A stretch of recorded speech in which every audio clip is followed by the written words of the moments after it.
boa noite para você. Estamos começando mais um programa Bem Saúde. Hoje é terça-feira, dia 12 de dezembro de 2017. O ano voou, gente. A gente nem viu, o ano voou. Então, estamos começando o Bem Saúde. Bem Saúde, você sabe, é aquele programa que não é só sobre saúde humana, mas fala também sobre saúde animal. Hoje vamos ter aquele programa recheado, como sempre. Se você estiver assistindo pelo Facebook, pela página Rede Petrópolis de Televisão no Facebook, é só mandar uma pergunta para a gente, porque hoje vamos conversar com o urologista Rafael Gabrich sobre cálculos renais. Pois é, esse é um problema que é muito comum e, de repente, você tem aí alguma dúvida, é só mandar para a gente na página do Facebook. A gente vai para o intervalo comercial e volta já já. Atualmente, para se aproximar do público-alvo, é preciso muito cuidado com a comunicação. Atingir resultados com eficiência requer profissionalismo e qualidade. Seja para a produção de conteúdo, serviços de comunicação integrada ou desenvolvimento de projetos multimídia, ligue para a plataforma Comunicação e Entretenimento. O grupo é formado por profissionais com expertise em audiovisual, web, impressos e mídias digitais. Plataforma Comunicação e Entretenimento, ampliando a sua voz para o mundo. NutriSalad, sua alimentação saudável. Saladas no pote, linha fitness, linha de congelados, sopas, sanduíches naturais, sucos detox, salada de frutas. Deixe sua dieta com a gente. NutriSalad.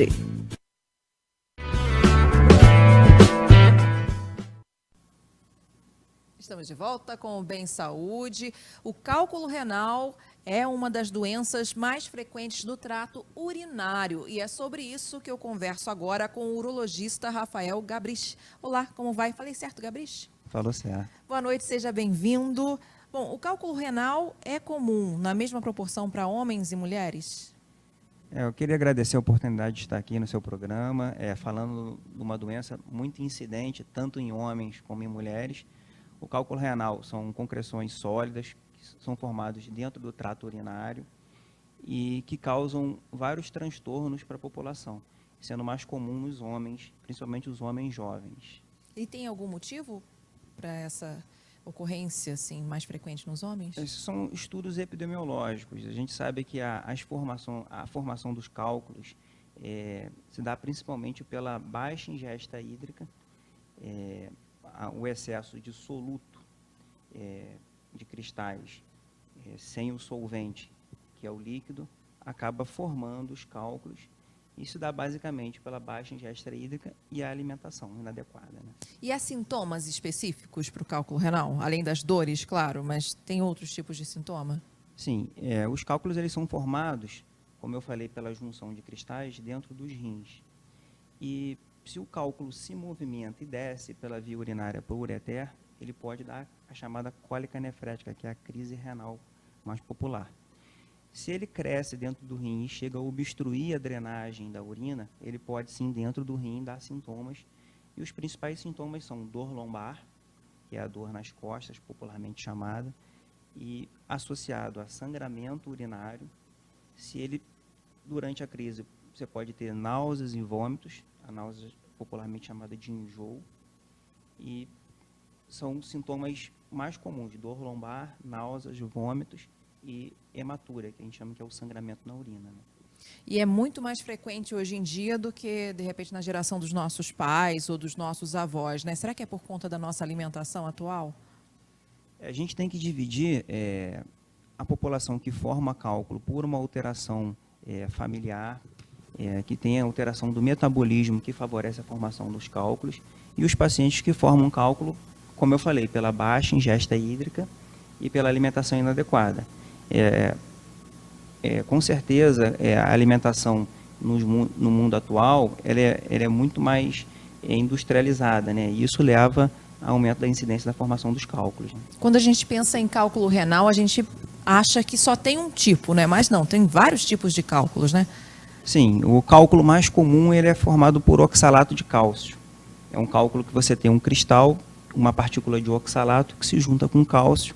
Essas partículas supersaturadas dentro da via urinária formam cálculo, mas existem cálculos de ácido úrico, que também é frequente, cálculo de cistina, que é uma doença hereditária, que você elimina, tem a chamada cistinúria, e os cálculos de infecção, que geralmente formam cálculos chamados coraliformes, que eles moldam todo o sistema coletor do rim. O ácido úrico, a formação de ácido úrico também é algo muito comum, não é? Muitas pessoas falam sobre o ácido úrico, que na verdade também você consegue perceber que tem muito ácido úrico no organismo quando começa a dar muita bolha nas mãos, na pele. Isso é real ou não? O aumento de ácido úrico causa uma doença muito comum chamada gota. Essa é uma doença que é ocasionada pelo aumento do ácido úrico com depósito na pele, nas articulações. Esse aumento de ácido úrico, independente de ter gota, ele pode, tanto em homens como em mulheres, formar o cálculo renal, né? E aí a gente tem esse problema do ácido úrico que é super frequente. Sim, e terrível, né? Sim, na verdade o ácido úrico, como eu falei da formação dos cálculos, ele vem diretamente relacionado à alimentação, né? A alimentação que a gente chama rico em purinas, alimentação rica em proteínas, entendeu? Que aí ela favorece a formação e o aumento de ácido úrico no sangue, né? E qual é a forma, como é que o cidadão e a cidadã que está nos assistindo agora poderiam, né? Como é que eles poderiam, de repente, se prevenir com relação aos cálculos renais? Inicialmente, como falamos há pouco, a formação dos cálculos justamente a prevenção se dá pela alimentação. Então, uma alimentação adequada, idealmente acompanhando com um profissional de nutrição, que vai orientar essa pessoa, esse paciente, como substituir os alimentos, como se alimentar adequadamente. A gente recomenda que ingira 2 a 3 litros de água por dia. Por quê?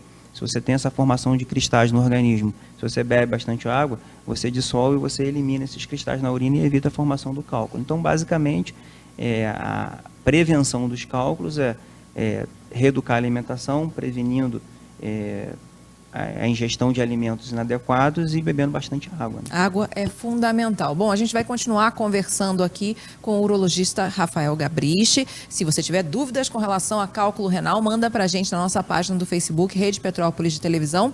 A gente vai para um rápido intervalo e volta já já. Atualmente, para se aproximar do público-alvo, é preciso muito cuidado com a comunicação. Atingir resultados com eficiência requer profissionalismo e qualidade. Seja para a produção de conteúdo, serviços de comunicação integrada ou desenvolvimento de projetos multimídia, ligue para a plataforma Comunicação e Entretenimento. O grupo é formado por profissionais com expertise em audiovisual, web, impressos e mídias digitais. Plataforma Comunicação e Entretenimento, ampliando a sua voz para o mundo. NutriSalad, sua alimentação saudável. Saladas no pote, linha fitness, linha de congelados, sopas, sanduíches naturais, sucos detox, salada de frutas. Deixe sua dieta com a gente. NutriSalad.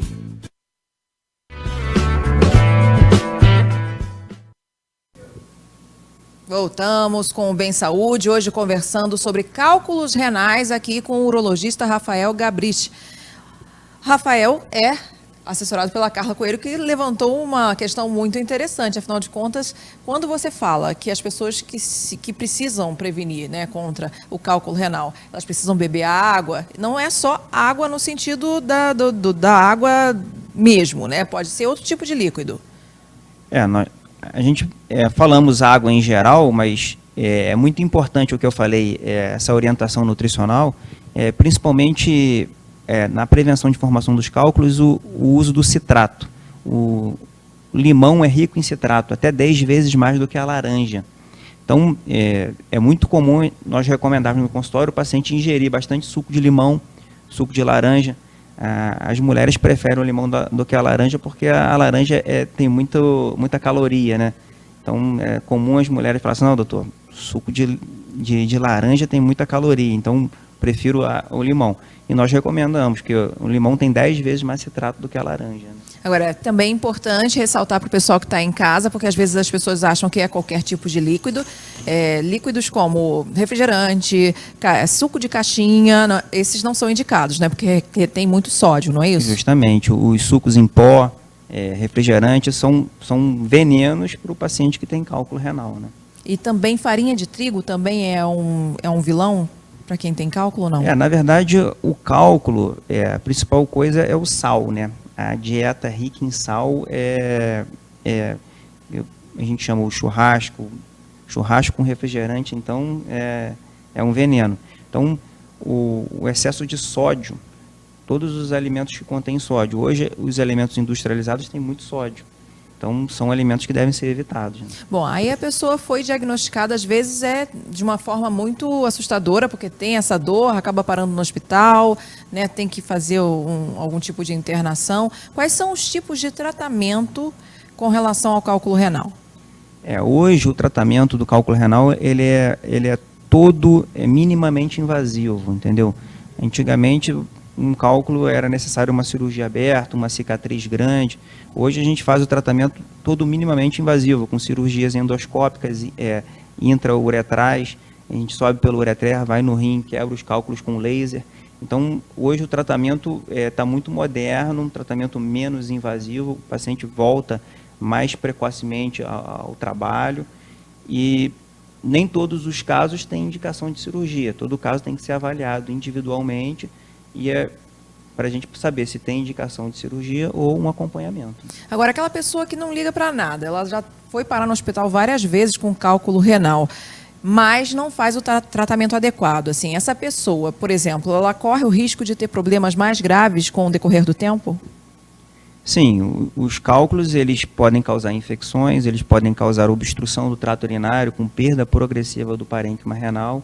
Então, isso, se o paciente não se trata, ele está correndo sérios riscos, até mesmo de perder a função renal e precisar de um tratamento de hemodiálise no futuro. Né? Ele corre risco até de vida, não?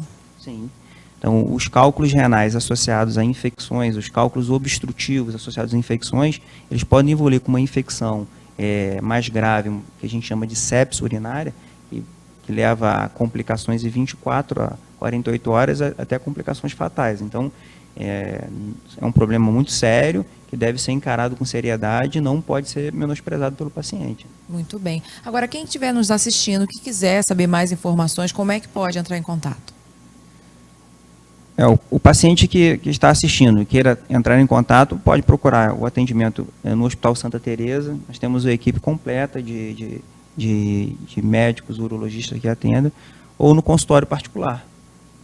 Quer deixar algum telefone? Sim, o telefone é 2242-1887. Tá certo. Eu quero agradecer sua presença aqui no Bem Saúde. Eu conversei com o urologista Rafael Gabristi, que falou um pouquinho aí sobre cálculos renais. Lembrando que para você que já tem uma alimentação bem mais ou menos, é importante cuidar da sua alimentação, porque a alimentação é realmente uma das causas, principais causas, né, para você desenvolver os vários tipos de cálculo renal. E também beber muita água, né, gente? Beber bastante líquido, mas sem ser refrigerante e suco de caixinha, porque esses já são vilões para o cálculo renal. A gente vai para mais um intervalo comercial e volta já já. Atualmente, para se aproximar do público-alvo, é preciso muito cuidado com a comunicação. Atingir resultados com eficiência requer profissionalismo e qualidade. Seja para a produção de conteúdo, serviços de comunicação integrada ou desenvolvimento de projetos multimídia, ligue para a plataforma Comunicação e Entretenimento. O grupo é formado por profissionais com expertise em audiovisual, web, impressos e mídias digitais. Plataforma Comunicação e Entretenimento, ampliando a sua voz para o mundo. NutriSalad, sua alimentação saudável. Saladas no pote, linha fitness, linha de congelados, sopas, sanduíches naturais, sucos detox, salada de frutas. Deixe sua dieta com a gente. NutriSalad.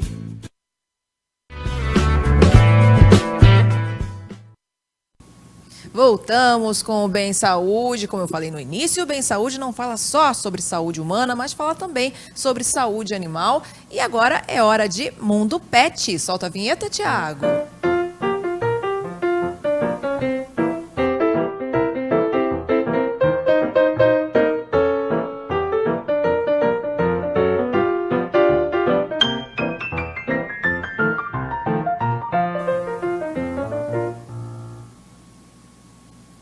E no Mundo Pet de hoje vamos falar sobre um tema que é muito comum, que as pessoas têm um pouquinho de dúvida. Afinal de contas, na hora de fazer algum tipo de procedimento, né, levar o seu bichinho, seu gatinho, seu cachorrinho para a internação, para passar por algum tipo de procedimento, qual anestesia escolher? Pois é, tem duas, a anestesia inalatória e também a anestesia injetável. E é sobre isso que você vai ver o Dica Vet Mundo Pet de hoje. Dá uma olhadinha.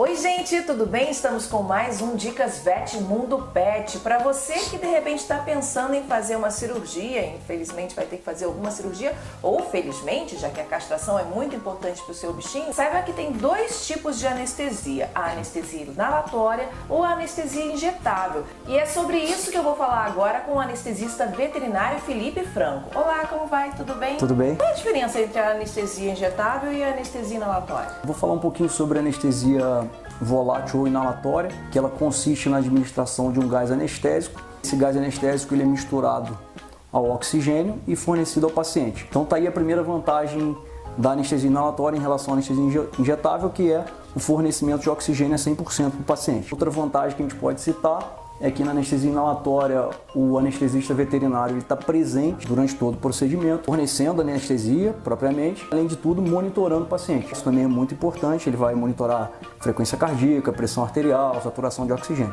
Uma das dúvidas das pessoas, quando as pessoas vão castrar um filhotinho ou precisam fazer algum tipo de cirurgia num filhotinho ou alguma cirurgia num animal muito idoso, as pessoas sempre ficam preocupadas com essa parte de anestesia. Tem algum tipo de contraindicação com relação a essa idade, essas idades limites? Isso de verdade é um mito que criou-se. Não podia se anestesiar um paciente idoso ou um filhotinho. Antigamente o médico veterinário ele não tinha acesso aos anestésicos de qualidade, não existia o anestesista veterinário. Hoje a medicina veterinária ela tem exames laboratoriais ou exames de sangue, de imagens, desculpa, que esses, junto com a avaliação clínica do paciente, é que irão dizer se o paciente pode ser anestesiado ou não, não a idade. A condição clínica do paciente, sim, seria um entrave. A recuperação da anestesia inalatória é uma recuperação muito mais rápida do que a da anestesia injetável, então a segurança é muito maior. Então é importante frisar que quem tem um animalzinho lá com uns 12, 13, 16, sim, 18 anos, sem dúvida, se tiver que fazer uma cirurgia,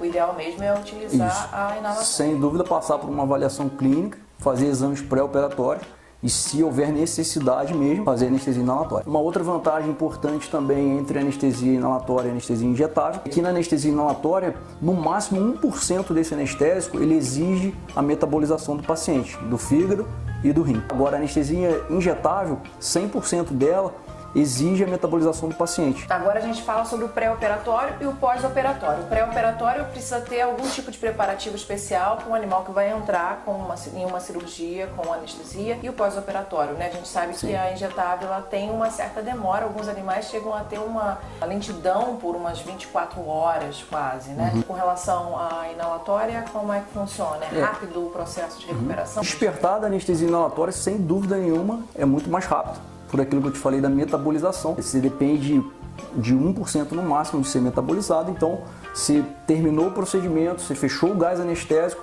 automaticamente o paciente, dentro de 30, 40, uma hora, isso depende muito do tempo cirúrgico, ele já vai despertar. E lembrando também que durante a anestesia inalatória, às vezes as pessoas ficam preocupadas que ele só vai ser inalado, não. Ele recebe também analgésicos por outras vias intravenosa, subcutânea, intramuscular, e esses analgésicos que vão dar conforto ao paciente, causando um despertar muito mais rápido e com conforto. A anestesia endovenosa não tem jeito, depende da metabolização do anestésico. Então essa demora toda para ele despertar, às vezes podendo ficar até 24 horas anestesiado, ou seja, aumentando demais os riscos. Quais seriam esses riscos com relação à anestesia injetável? O principal risco do pós-cirúrgico é a hipotermia, ou seja, baixa da temperatura. Todo animal que toma uma anestesia, automaticamente a temperatura corporal baixa. Então, se você negligenciar a hipotermia, você pode perder o paciente por conta de hipotermia. Eu conversei com o anestesista veterinário Felipe Franco, que falou um pouquinho sobre a importância de você exigir aí a presença do anestesista na hora da cirurgia,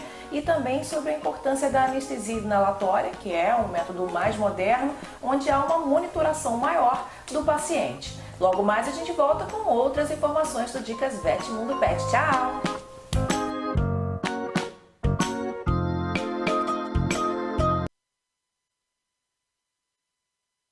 opção, né? Se você puder optar, então o ideal mesmo é a anestesia inalatória, porque você vai ter o maior controle, né? O profissional, o veterinário vai ter maior controle na hora da cirurgia. Eu vou dar uma dica aqui super especial para você que está em casa, ainda falando sobre o nosso Mundo Pet. É o Natal Celebração da Vida Animal, que é um evento realizado pela Coordenadoria de Bem-Estar Animal. Vai ser realizado no próximo dia 16, no sábado, de 10 às 4 da tarde, na Casa de Educação Visconde de Mauá, na Avenida Barão do Rio Branco, número 3. Se você estiver procurando aí algum bichinho para adotar, então lá vai ter feira de adoção. Se você não for adotar, mas enfim, você quer ajudar algum grupo de proteção, lá também vão ter vários grupos de proteção que você possa ajudar. Ou então, enfim, vai lá visitar os bichinhos para fazer um carinho. E tem outros eventos também, tem outras atrações dentro desse evento, que é gastronomia, vai ter música e muito mais. Então vai ser o Natal Celebração da Vida Animal no próximo sábado, dia 16 de dezembro, né? De 10 às 4 horas da tarde, você vai lá e ajuda os bichinhos abandonados. Bom, o Mundo Pet vai ficando por aqui, o Bem Saúde também vai ficando por aqui e eu vou me despedindo. Um beijo, tchau, tchau!